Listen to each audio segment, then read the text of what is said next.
Hello everyone. So let's see about the functions.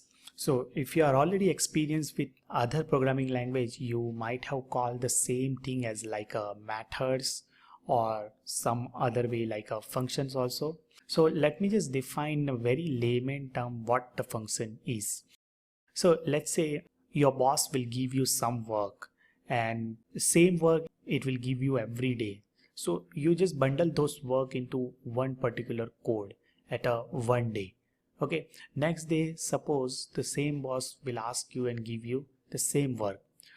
So you do not need to write that code again and again. You can use whatever the code you have already written earlier or earlier days, and you can treat those earlier written code as like a black box system. So the idea behind this function is like a don't repeat yourself. You just write once and keep reusing those things. So let's say, let's take one concrete task. So let's say our task is to print some pandas. So okay, pandas 100 times. So we can simply use like a for loop, and I'm just going to give like a I, or let's say give 10 in, let's say range 100, and I'm just going to print pandas. Okay, so it has immediately printed the pandas. Okay, so printed this 100 times this panda.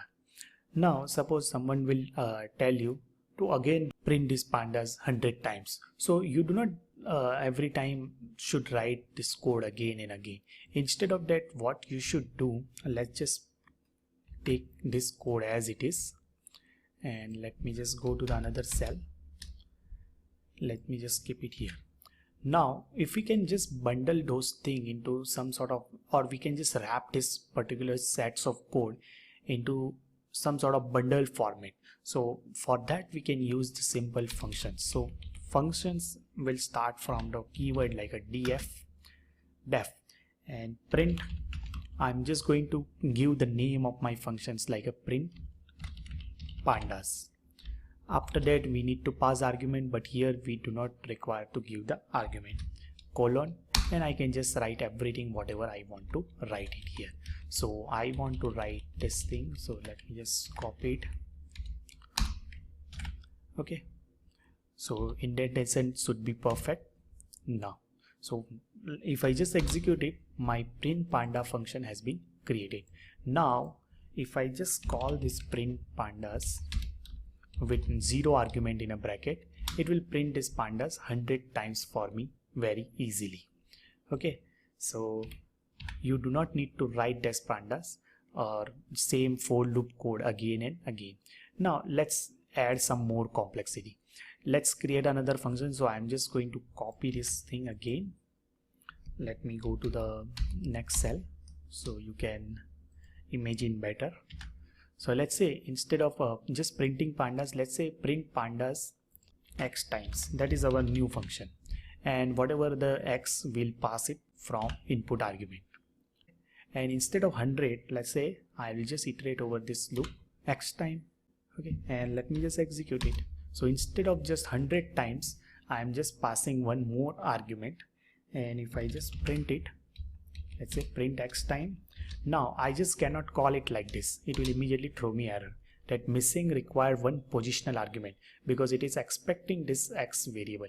So let's say instead of 100, which is some sort of very hard coded and prefix, but let's say if I want to print, let's say 12 times. So you can see it has printed this pandas function 12 times. Okay, if I want to, let's say print just 2 times, so it has printed 2 times. So this way you can get more and more control by passing the argument to this particular functions, and you can define this function once and you can just keep reusing again and again. Now all those libraries and module which is externally written on the top of this Python programming language contains what? It is just containing the set of functions or set of methods, you can say. So let's just take example of, let's say, this numpy library. So numpy as an np, we have already imported earlier. Now inside this np, It is still not loaded. Yeah, okay, so now loaded. NP, there is a number of functions are available. Now whatever the body what we can write inside that particular function, you do not need to worry about that, because it is already been returned by this NumPy numerical Python community has returned for us. So let's say I want to use one function like let's say the random. From the random module I want to use the function like a rand integer. So from 0 to 100 it will just generate any random integer for me. Now how that random integer will be generated, I do not need to worry about anything, because all those code has been already written inside the library. The idea behind this particular function is write once and you can keep reusing again and again, because this community people has written this particular function rand integer, which is available inside this NumPy library, and the module of this NumPy library is nothing but the random module. Has written just the one time, and we can just keep reusing instead of writing all those code which is already written as a part of this particular function. You do not need to repeat all those things again and again. Instead of that, just call it and you can start reusing it. Let's just use some more function. Let's say from the same random module we can use I would say rand n. So let's say 10 might be, well, yeah, so 10 different integer or 10 different float number between some minus values and plus value it has generated. So random normally distributed random numbers, 10 different numbers it has generated.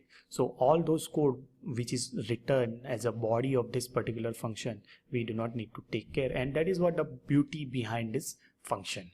So I hope you get the idea behind what is the function, and that is all about the Python section. And from the next section we'll deep dive into the different data structures available in a pandas library.